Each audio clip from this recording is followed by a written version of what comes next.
Why can't I move my legs? I woke up to use the bathroom and my legs wouldn't move. They just hung off the bed like dead weight when I tried to stand. I told my husband I couldn't move my legs and he thought he was joking, but finally called 911 when I couldn't stop crying. The EMTs arrived within 10 minutes asking if I'd fallen or hit my head. I hadn't done anything. I'd gone to bed walking and woken up paralyzed. They did quick neurological tests in the ambulance and exchanged looks I didn't like. At the emergency room, they rushed me in for an MRI thinking spine injury or stroke. The neurologist came in with the results looking confused. "Your scan is completely normal," she said. "No spinal compression, no lesions, no nerve damage. Structurally, everything looks perfect." "Then why can't I move?" I asked. "We're going to run more tests," she said. They did blood work looking for infections or autoimmune disorders. They did nerve conduction studies that showed my nerves were working fine. They stuck needles in my legs for an EMG and the muscles responded normally to electrical stimulation. Every single test came back perfect. "The good news is we're not seeing any physical damage," the neurologist said on day 3. "How is that good news?" I asked. "I still can't walk." "Have you been under stress lately?" she asked. "Sometimes the body can manifest psychological stress in physical ways." "You think I'm making this up?" I said. "No, I'm saying that conversion disorder is a real condition where emotional trauma can cause physical symptoms," she said. "Your brain might be protecting you from something by shutting down your legs." "My brain is fine," I said. "I'm not traumatized. I just can't move." She suggested a psychiatric consultation, but I refused. She made notes in her chart that I could tell weren't favorable. The nurses started taking longer to respond to my call button after that. Mark brought my laptop so I could research on my own. I found dozens of stories of people with sudden paralysis who were told it was psychological when doctors couldn't find anything. Some of them spent years in wheelchairs before someone figured out what was really wrong. Others never got answers at all. A new doctor came by and asked about recent vaccinations or viral infections. I'd had a cold 3 weeks earlier, but nothing serious. He ordered different blood tests looking for rare antibodies. Those came back normal too, which seemed to personally offend him, like I was wasting his time. "We think you should try physical therapy," he said. "Sometimes if we can retrain the neural pathways, the function returns." "But you don't know why this happened," I said. "The body is mysterious," he said. "What matters is getting you walking again." The physical therapist was aggressively cheerful. She kept saying things like, "Let's see what we can do today," while manipulating my dead legs.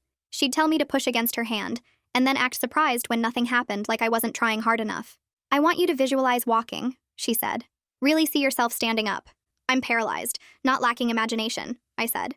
"Attitude is important for recovery," she said and made more notes. On day 5, a psychiatrist showed up even though I hadn't agreed to see one. He asked about my childhood and my marriage and whether I'd ever had anxiety. He used the phrase secondary gain, which meant he thought I was getting something out of being paralyzed. "What could I possibly gain from this?" I asked.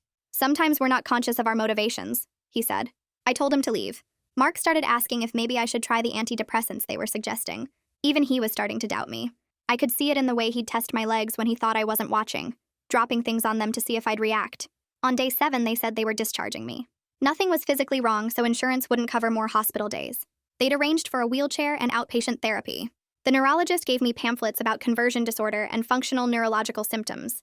"So you're giving up," I said. "We've run every test," she said. "Sometimes the best thing is to go home and see if it resolves on its own." They wheeled me out and Mark drove me home in silence. He'd built a ramp to the front door and moved our bedroom to the ground floor. He'd accepted this was permanent or psychological or both. I was completely on my own now. That night, I was Googling desperately when I found a forum post from someone with my exact symptoms. The doctors had said it was psychological for 2 years. Then she'd paid for a specialized scan not covered by insurance, and they'd found inflammation in her spinal cord so small, the regular MRI had missed it. She'd been paralyzed for 2 years being told she was crazy when the answer had been right there. She could walk now after the right treatment. She'd posted the name of the doctor who'd finally believed her. I called his office with shaking hands. The receptionist said he was booked for months, but when I explained my situation, she said to hold. The doctor himself got on the line. "How long have you been paralyzed?" he asked. 7 days, I said. "Get here tomorrow," he said. "Bring all your scans. We might have a very small window to figure this out before permanent damage sets in." I hung up the phone and my hands were still shaking. Mark was already asleep in the bedroom downstairs, the one he'd moved us into because he thought this was permanent. I wheeled myself to the desk and started pulling out every piece of paper from the hospital stay. Discharge instructions went in one pile, test results in another. The pamphlets about conversion disorder went straight in the trash. My hands kept trembling as I tried to organize everything, but I couldn't stop moving because if I stopped, I'd start thinking about what permanent damage meant. The radiologist reports all said the same thing. Normal, normal, normal. Like they were mocking me. I found the business card from the neurologist who'd suggested the psychiatrist and I tore it in half. Then I found the EMG results and the nerve conduction studies, and I put those in a folder labeled proof even though they'd proved nothing. The clock on the wall said it was past midnight, but I kept going through papers. making sure I had copies of everything. Mark's insurance card, my ID, the list of medications they'd sent me home with, even though none of them were actually treating anything. I made a checklist on a notepad of what I needed to bring tomorrow. Medical records, insurance information, the name of every test they'd run, the dates of every symptom. By the time I finished organizing, it was almost 2 in the morning and my eyes were burning, but at least I had something concrete to show this new doctor. At 6, I wheeled into the bedroom and shook Mark's shoulder. He opened his eyes looking confused, and I told him we were driving 3 hours to the specialist today. We needed to leave by 7. He sat up and started to say something about work, and whether this was really necessary. Another doctor when we'd already seen so many. I just looked at him, and whatever he saw in my face made him stop talking. He nodded and got out of bed and went to get dressed without another word. I heard him in the bathroom and then making coffee in the kitchen while I got myself ready, which took twice as long as it used to because everything required planning now. By 6:45, we were loading my wheelchair into the car along with the folder of documents and a cooler of snacks because I didn't know how long this would take. At 8 o'clock exactly, I called the first hospital's medical records department from the car while Mark drove. The clerk who answered sounded bored, and I explained I needed my MRI images on a CD immediately. I had an appointment with a specialist today. She told me it takes 3 business days to process records requests, and I'd need to fill out a release form. I actually started crying on the phone. Not fake crying, but real tears because I couldn't take one more person telling me to wait. I told her I'd been paralyzed for 8 days and nobody could tell me why, and I needed those images today, or I might have permanent nerve damage. There was a long silence, and then she said, if someone could pick it up by noon, she'd have it ready. Just come to the records office on the 2nd floor. I thanked her about 5 times and gave her my information, and then Mark had to pull over at a gas station so I could use the bathroom. The drive was the most humiliating 3 hours of my life. We had to stop twice for bathroom breaks, and each time Mark had to physically carry me into the women's room because not every rest stop had accessible stalls. The first time he tried to be gentle about it, but by the 2nd stop he was just lifting me like a piece of furniture. I could see him struggling with something while he carried me, his face doing that thing where he was trying to figure out if this was real or if I was somehow doing this to myself. I was too exhausted to care what he thought anymore. I just focused on getting through each moment, getting to this doctor who'd said to come immediately. We stopped at the first hospital at 11:30, and Mark ran in to get the CD while I waited in the car. He came back 10 minutes later with a thin envelope and we kept driving. The specialist's office was in a medical building near a university hospital.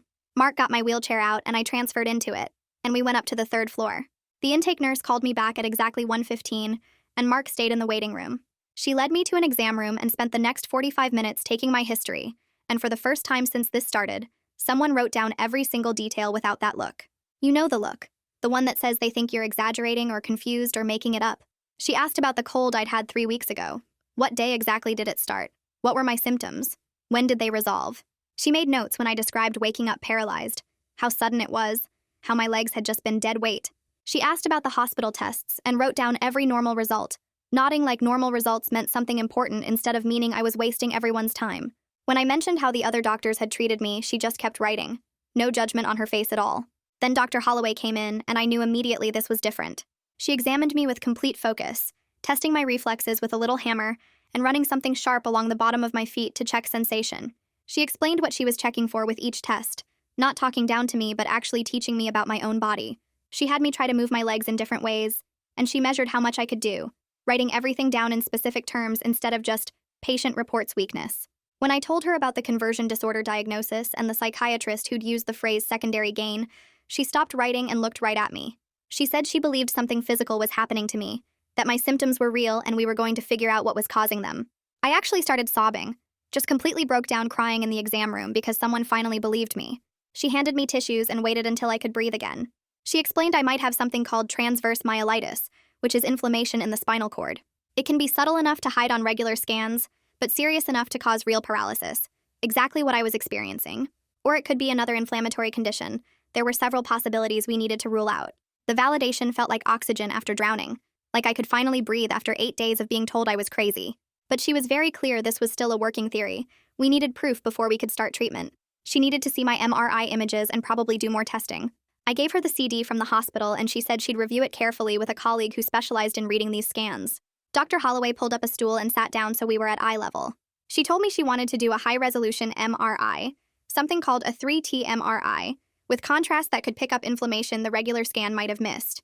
She also mentioned possibly doing a spinal tap to check for antibodies and signs of inflammation in my spinal fluid. She warned me these tests were expensive and invasive. The spinal tap especially could be uncomfortable and insurance might fight covering them. But they were time-sensitive because if there was inflammation, we needed to catch it before permanent nerve damage set in. She said we might only have weeks, not months, to figure this out and start treatment. I told her to order whatever tests she needed. I didn't care about the cost or the insurance. I just needed answers. She nodded and started making notes about what to schedule first. The next morning, I was on the phone with my insurance company at 8 when they opened. I'd barely slept because my mind kept racing through everything Dr. Holloway had said, finally having hope mixed with fear about the time pressure. The insurance representative asked for my member ID and date of birth, and then I explained I needed pre-authorization for a 3T MRI with contrast. She pulled up my records and I could hear her typing. Then she said I'd just had an MRI 8 days ago that was normal, so why did I need another one? I tried to explain about the specialist and the possibility of subtle inflammation, and how the regular MRI might have missed something important. She kept saying if the first scan was normal, there was no medical necessity for a second one. I spent 2 hours on that phone call, getting transferred to different departments, explaining my symptoms over and over, trying not to scream into the phone. Finally, someone said they'd review the request, and I'd hear back in 5 to 7 business days. I asked what I was supposed to do if permanent damage set in while they were reviewing, and she said that was between me and my doctor. That afternoon, Dr. Holloway called me herself. She said she'd personally called Duncan, a neuroradiologist she trusted, and they'd reviewed my original MRI together on his high-resolution monitors. I sat by the phone feeling my heart pound, terrified they'd find nothing again, and this would be another dead end. But Dr. Holloway said Duncan thought he might see something questionable in my thoracic spine, a very faint area that could be inflammation or could be normal variation. It wasn't definitive enough to diagnose anything, but it was enough to justify the better imaging. She said she'd submit a peer-to-peer review with my insurance company, which meant she'd talk directly to their medical reviewer and explain why this test was necessary. She told me to sit tight and she'd fight for the authorization. After we hung up, I just sat there holding the phone, feeling something I hadn't felt in over a week. Not quite hope, but maybe the possibility of hope. Like there might actually be an answer somewhere if we could just find it. 2 days later, I was back in Dr. Holloway's exam room for another complete neurological check. She spent over an hour this time, not rushing through anything like the hospital doctors had done. She tested my reflexes with the little hammer, tapping different spots on my knees and ankles and elbows while writing down numbers I didn't understand. She had me try to move each toe separately while she watched and made marks on a chart. She used a pin to test sensation, asking me to say when I felt sharp versus dull, and I could tell she was mapping out exactly where my feeling changed. She measured the distance I could lift each leg, which was basically nothing, but she wrote it all down with exact numbers. She checked my muscle tone by moving my legs in different directions and feeling how much resistance there was.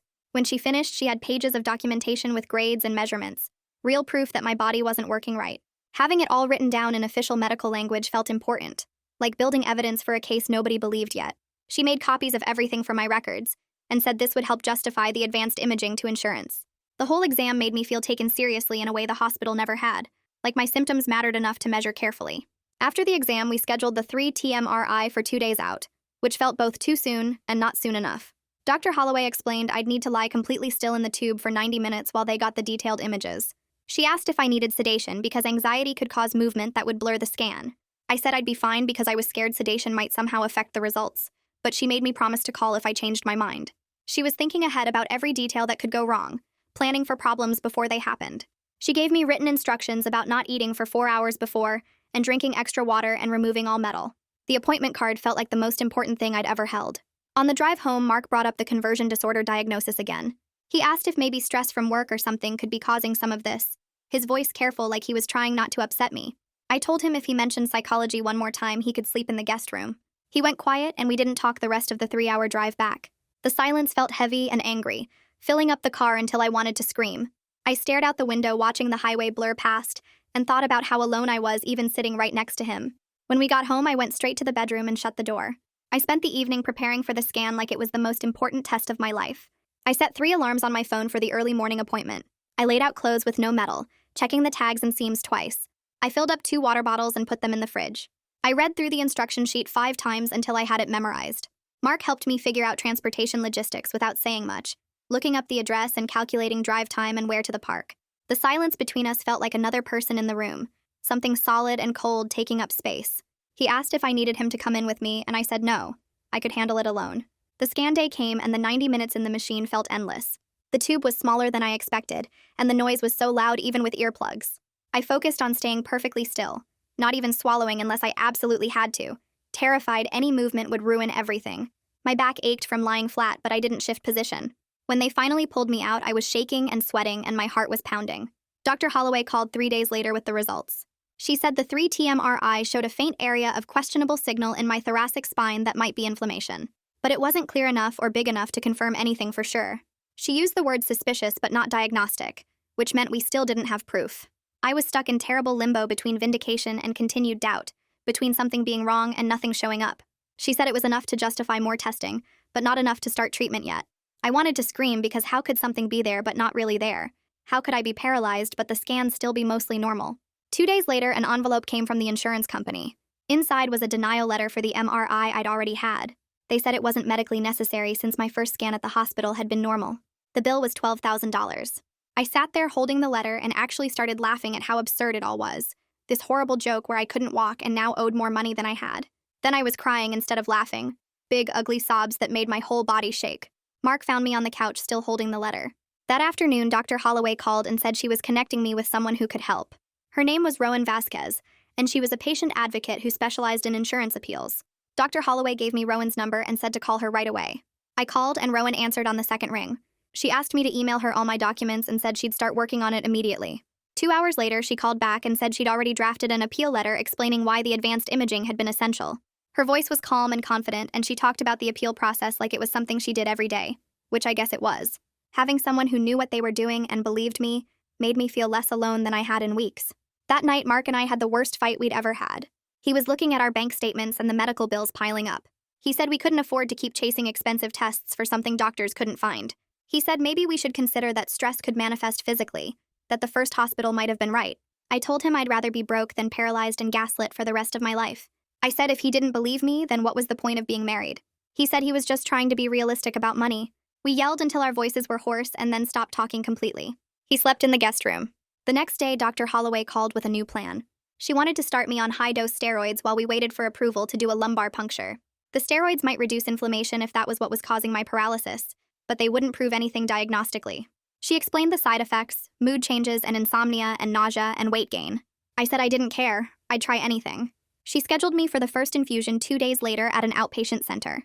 The first steroid infusion happened in a room with other people getting various treatments through IVs. The nurse hung the bag and started it running into my arm. Within 2 hours, I felt jittery and weird, my heart racing like I'd had too much coffee. My hands started trembling and I felt nauseous.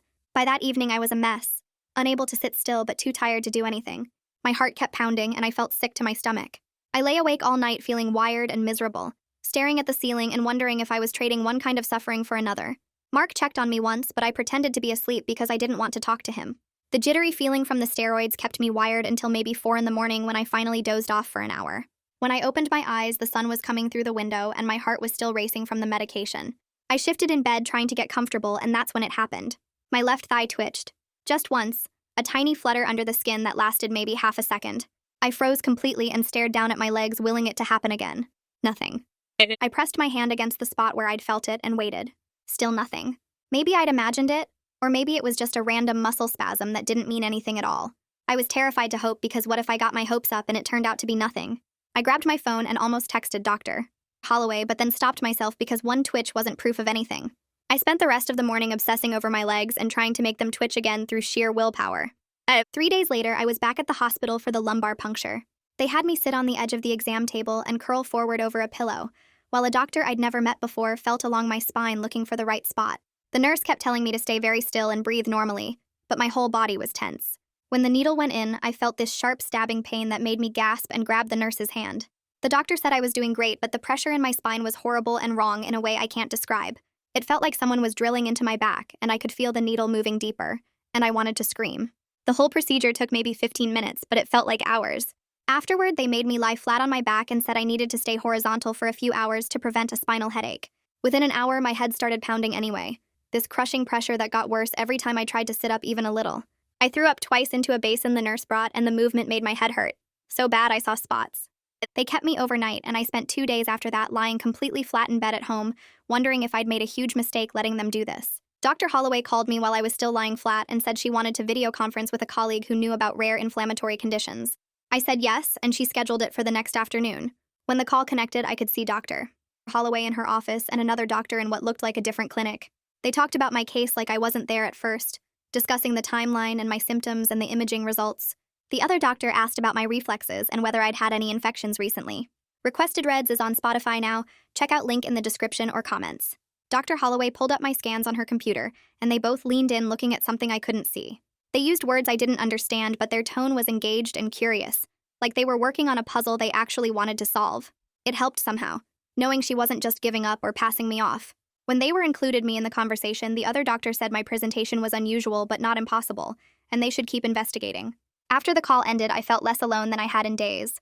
I pulled up the forum where I'd found the original post and sent a message to the woman who'd written about her misdiagnosis. I explained my situation and asked if she'd be willing to share more details. She responded within a few hours and attached scans and a detailed timeline of her symptoms. Seeing her documentation laid out like that, the 2 years of being told it was psychological before someone finally found the inflammation, gave me something concrete to hold on to. She wrote that she wished someone had believed her sooner, and she hoped I'd get answers faster than she did. I saved all her files to show Dr. Holloway and added them to my growing folder of research. Dr. Holloway called again a few days later and said she wanted to order specialized blood tests for something called MOG and AQP4 antibodies that could show specific autoimmune problems. She warned me the tests would cost around $3,000 and might not be covered by insurance. I felt my stomach drop at the number, but I said to do it anyway because what choice did I have? She said she'd send the orders and I should call Rowan to add this to the appeal packet.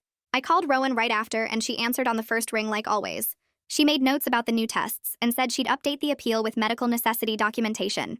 Her calm efficiency made the cost feel slightly less scary. My HR department called the next morning asking about leave paperwork and short-term disability applications.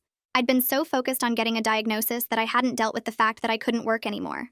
The HR person walked me through forms and deadlines and said I needed documentation from Dr. Holloway about my limitations. I realized this was going to be a whole second job just managing the paperwork side of being sick. After I hung up, I spent 2 hours filling out forms online and gathering pay stubs and medical records. Every question wanted dates and details and doctors' names, and I had to keep stopping to look things up. Rowan and I scheduled a video call to work on the appeal packet together. She had a template already set up, and we spent the afternoon going through it section by section. She needed medical necessity letters from Dr. Holloway, research articles about inflammatory conditions, and documentation showing how my function had declined. I had to dig through my phone for photos Mark had taken of me trying to stand in the hospital, and videos the physical therapist had recorded. Putting it all together was boring and tedious, but having specific tasks to complete made me feel less helpless. Rowan knew exactly what the insurance company would want to see and how to frame everything. By the end of the call, we had a solid packet ready to submit. Mark started helping with bed transfers and bathroom needs without me asking him to do it. He'd just appear when I needed to move and position himself to support my weight. We figured out a system where he'd count to 3 and then lift while I tried to help as much as I could. It was awkward and neither of us talked much during these moments, but it worked. He never apologized for doubting me earlier, but his actions showed he was trying now. I was too tired and too focused on getting through each day to demand words from him. The functional system we developed was enough for now.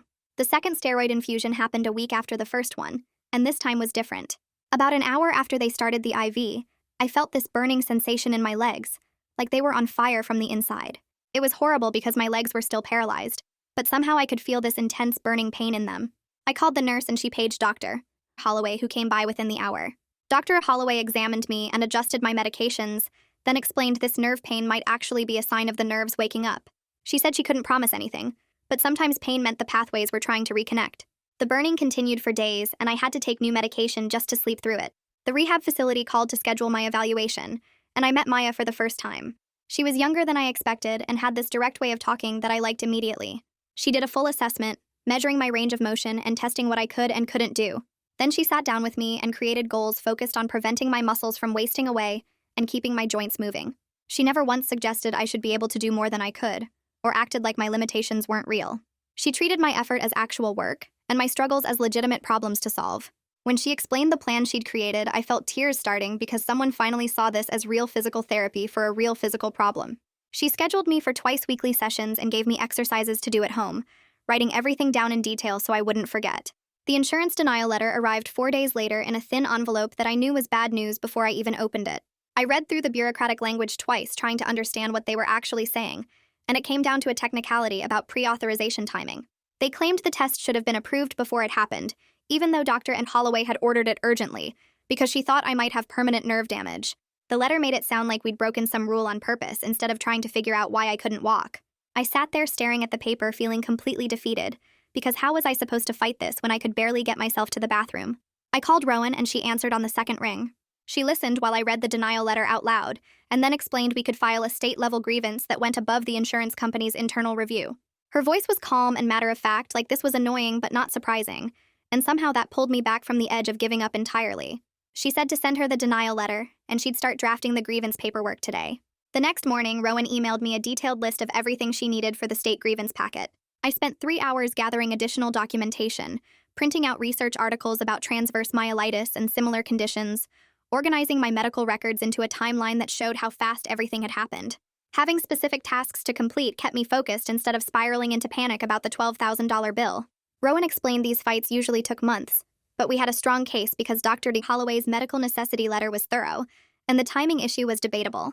She drafted the grievance while I assembled supporting documents, and by the end of the day, we had everything ready to submit. 2 weeks after my first appointment with Dr. Holloway, I went back for a follow-up exam. She did the same neurological tests as before, tapping my knees with the reflex hammer and running that sharp wheel up and down my legs. She measured my responses and compared them to her notes from the first visit, then sat back looking thoughtful. My right knee reflex was slightly different, maybe a bit stronger, or maybe just normal variation. She explained that learning to live with words like might be and possibly was its own kind of work, that we rarely got the clear answers people wanted in cases like mine. The uncertainty felt heavy, but I was starting to understand this was how it would be for a while. I woke up one morning and realized immediately something was wrong. The sheets were wet and cold, and the smell told me what had happened before my brain fully processed it. I'd lost bowel control during the night and hadn't even felt it happening. The shame was so complete I couldn't even cry. Just lay there frozen trying to figure out how to deal with this. Mark woke up and understood the situation without me saying anything. He got up and started running the shower without comment, then came back and helped me transfer to the wheelchair. We didn't talk while he stripped the bed and helped me clean up in the shower. His face was focused and practical, like this was just another problem to solve. After I was dressed in clean clothes, I called Dr. Holloway's office and left a message with the nurse about this new symptom. Dr. Holloway called back within 2 hours and asked specific questions about timing and whether I'd had any warning sensations. She adjusted my medications to address the bowel issues and set up a remote monitoring system so I could report symptoms without having to come to the emergency room every time something changed. Her quick response and practical problem-solving approach made me trust her even more because she treated each new problem as something to manage instead of evidence I was failing. The external insurance review paperwork arrived and I filled it out carefully, making sure every section was complete. The timeline said the review would take several more weeks and there was nothing I could do to speed it up. I was learning that medical bureaucracy moved at its own pace no matter how urgent my situation felt, and getting angry about it just wasted energy I didn't have. Mark came home one afternoon with grab bars and a shower chair still in their boxes. He wanted to install them right away to prevent falls, but I argued that I needed to maintain some independence and the equipment made everything feel so permanent. We went back and forth about it for 20 minutes, me insisting I could manage and him pointing out I'd already fallen twice trying to transfer from the wheelchair.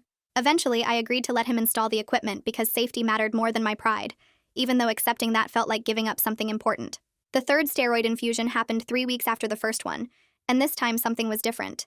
About halfway through the fourth, I felt a weird sensation in my right leg. Not quite tingling, but something.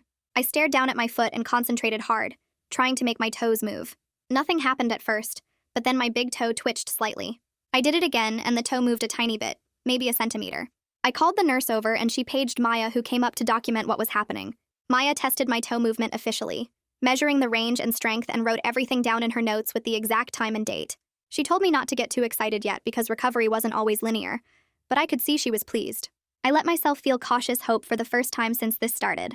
Duncan reviewed my MRI scans again with fresh eyes, going through each slice slowly on his computer. He called Dr. Holloway and asked her to come look at something.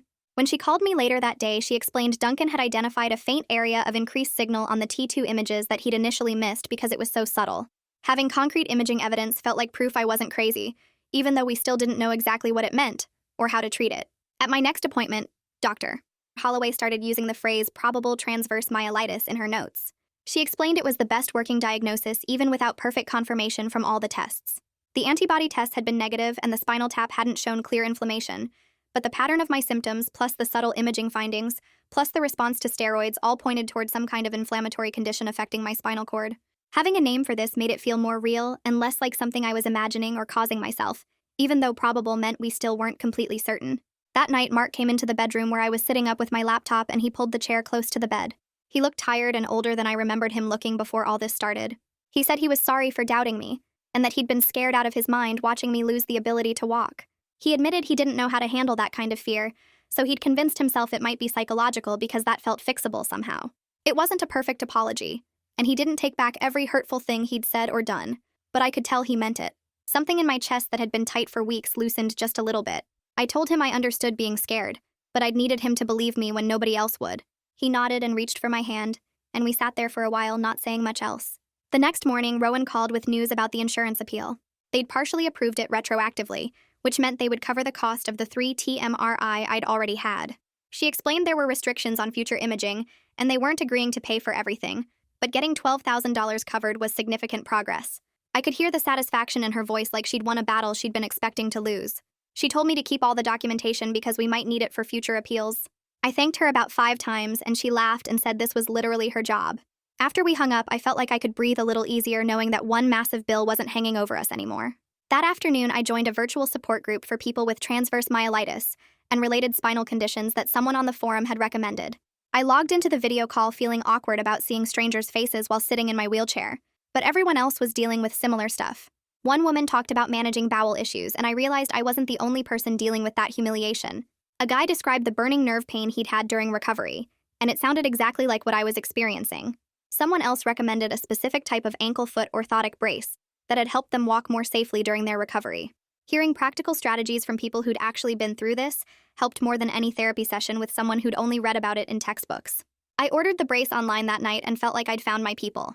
Maya introduced a standing frame during my next PT session, this big metal contraption that would let me practice bearing weight on my legs with full support. She explained we needed to get my bones and muscles used to being vertical again even if I couldn't walk yet. The first time she helped me transfer into it and slowly tilted me upright, I felt panic rush through my whole body. I hadn't been fully vertical in weeks and my legs were shaking hard trying to hold even a fraction of my weight. Maya kept one hand on my shoulder and talked me through breathing slowly. My legs felt like they might give out completely, but they were holding some weight, and that was something. I was terrified and proud at the same time, standing there gripping the frame handles with white knuckles. Dr. Holloway called 2 days later with results from the MOG and AQP4 antibody tests. Both came back negative, which ruled out specific autoimmune causes like neuromyelitis optica. She said this was frustrating because we still didn't have a definitive answer about what caused my paralysis, but it didn't change our treatment approach. The diagnosis stayed as probable idiopathic transverse myelitis, meaning inflammation of unknown origin. I asked if we'd ever know for sure what happened, and she said maybe not, that sometimes medicine doesn't give us perfect answers. She reminded me that what mattered was that I was responding to treatment and showing some improvement. It wasn't the certainty I wanted, but I was learning to live with probable and idiopathic and all the other words that meant we were doing our best with incomplete information. At my next appointment, Dr. Holloway brought up plasmaferesis as a potential next treatment step. She explained it was a process where they'd filter antibodies out of my blood using a machine, basically cleaning out anything that might be attacking my spinal cord. It required placing a central line in my chest, and I'd need multiple sessions over several weeks. The whole thing sounded intense and kind of scary. She was honest that we were moving into more aggressive territory and there were risks like infection and blood pressure problems. I asked if she thought I needed it, and she said my recovery had stalled a bit, and this might help push things forward. The decision felt heavy sitting there in her office. Mark was with me, and he asked questions about success rates and complications. We told her we needed to think about it, and she said that was fine, but sooner was better than later if we decided to do it. Scheduling the central line placement turned into a whole complicated thing. Mark had to coordinate with his work to take time off for the procedure and the first few plasmaferesis sessions. Then we realized we needed someone to watch the house and handle stuff we normally did because I'd be pretty out of it after treatments. We didn't have kids, but we had a dog and plants and all these normal life things that suddenly became problems when you're dealing with medical procedures. Every decision about my health created this cascade of practical issues I hadn't anticipated. Mark made spreadsheets tracking his vacation days, and we figured out which neighbors could help with what. It felt ridiculous that getting treatment required this much logistical planning. The first plasmaferesis session happened on a Thursday morning at the hospital. They had me lie back in this big recliner chair in a room with several other people getting various infusions. The nurse accessed my central line and hooked me up to the machine that would cycle my blood through filters for the next 3 hours. I watched my blood go out through one tube, pass through this device, and come back through another tube. It was weird seeing my own blood outside my body like that. Mark sat next to me reading a book and occasionally looking up to check if I was okay. By the end, I felt completely drained, like someone had pulled the plug on my energy. They unhooked me and gave me instructions about watching for complications. I slept in the car on the way home and then slept for 14 more hours straight. When I finally woke up the next afternoon, I felt wrung out and hollow. During my PT session the following week, Maya was working on ankle mobility when she stopped and stared at my right foot. She asked me to try pulling my toes up toward my shin, the movement called dorsiflexion that I hadn't been able to do since this started. I concentrated hard, and my toes moved up slightly, maybe half an inch. Maya grabbed her measurement tools and documented the range of motion, then took photos for my chart. She measured it as 5 degrees of dorsiflexion. which doesn't sound like much, but it was 5 degrees more than zero. This was objective improvement she could document with numbers and evidence. I didn't let myself get too excited because I'd learned that recovery wasn't straightforward, but I did let myself feel a little more hope than I had before. Maya wrote everything down carefully with the exact date and time like she was building a case. 2 days after that, Rowan called about the external review results. The insurance company had approved limited additional treatments and a set number of rehabilitation hours. It wasn't unlimited coverage, and there were still caps on what they'd pay for, but it gave us a framework to work within. She explained the approval covered 8 more plasmaferesis sessions and 12 weeks of PT with specific goals we'd need to meet. It wasn't everything we'd asked for, but it was enough to keep making progress. I felt relief wash over me because at least we had a path forward now with some financial certainty. Rowan said to use the approved hours wisely and keep documenting everything in case we needed to appeal again later. I thanked her, and she reminded me this was what she did, helping people fight these battles so they could focus on getting better.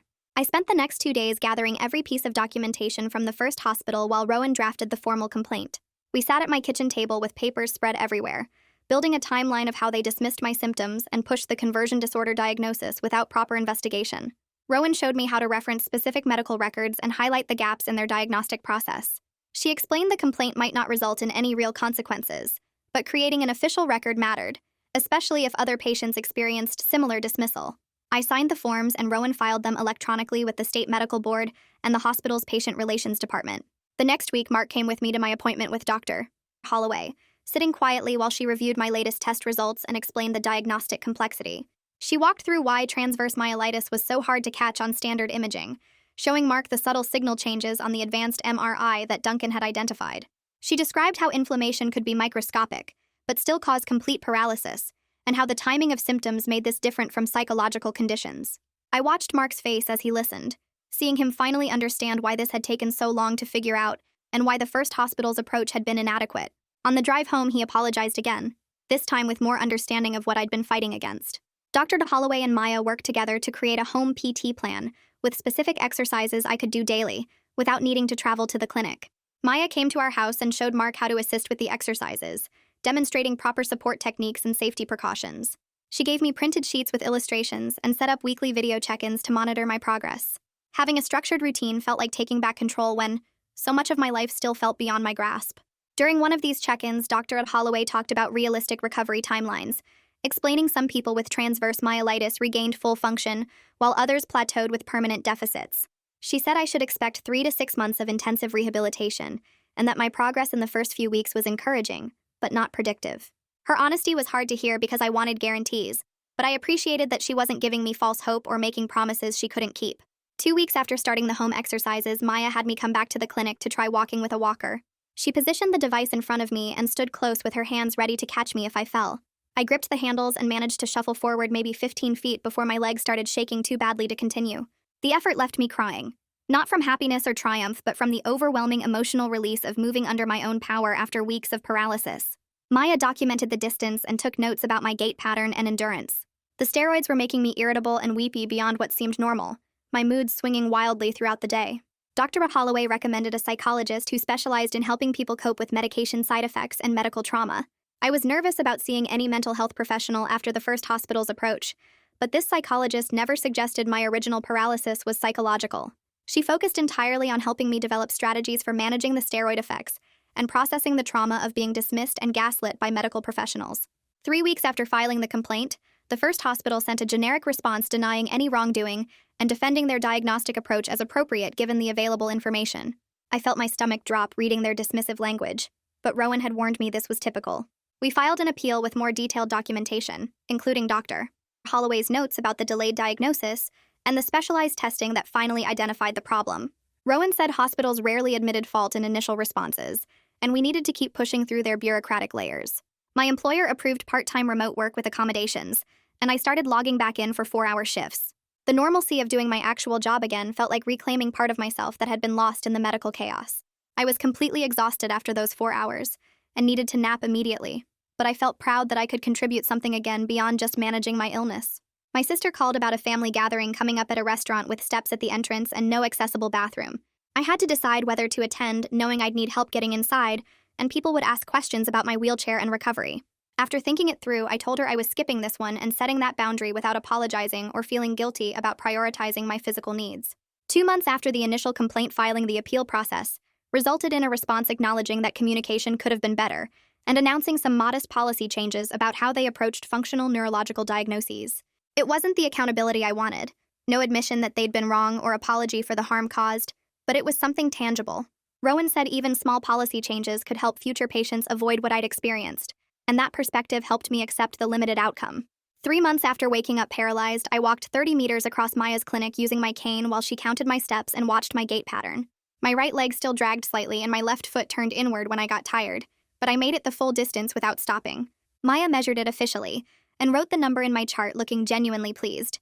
She had me try walking on the textured mat they use to simulate uneven ground, and I made it maybe 10 steps before my ankle wobbled, and I had to grab the parallel bars. Maya nodded like she expected that and said we needed to focus on safety strategies and building endurance on flat surfaces before pushing outdoor terrain. She adjusted my goals to include longer distances indoors and practicing weight shifts to improve balance rather than trying to rush back to normal walking. Having someone acknowledge real progress while being honest about ongoing limitations felt validating in a way the first hospital's cheerleading never had. Mark and I sat in the couples therapist's office the following week in chairs positioned at an angle so we had to turn slightly to face each other. The therapist asked us each to describe what the early weeks after my paralysis had been like, and I talked about feeling abandoned when Mark doubted me. Mark's voice got tight when he said he'd been terrified I was dying or permanently disabled and he didn't know how to handle that fear, so he'd looked for explanations that felt less scary. The therapist pointed out we'd both experienced trauma through this situation just from completely different positions. I'd been traumatized by medical dismissal and physical helplessness, while Mark had been traumatized by watching his wife suffer and feeling powerless to help or understand what was happening. She said rebuilding trust meant acknowledging we'd both been hurt and both made mistakes under extreme stress. Mark reached over and took my hand during that session, and I didn't pull away, even though part of me still felt angry about those early weeks of doubt. I'm living now with a working diagnosis of probable idiopathic transverse myelitis and ongoing rehab appointments twice weekly. Some mornings I wake up and can walk to the bathroom with just a slight limp and feel almost normal. Other mornings my legs are weak and uncooperative and I need the wheelchair to get through the day safely. I've stopped expecting linear progress or waiting for the day when everything goes back to how it was before. Dr. Holloway still doesn't have perfect answers about why this happened to me and probably never will. The inflammation in my spine was too subtle to catch early, and by the time we found it, the damage was already done. I'm learning to be okay with uncertainty and with the reality that my body might never be predictable again. Recovery isn't a straight line from paralyzed to walking, and some days managing my limitations feels harder than others, but I'm still here and still moving forward. So yeah, that's the story. Nothing too dramatic, just how it went down. Thanks for hanging out. It honestly feels like catching up with a friend. Swing by again if you feel like it.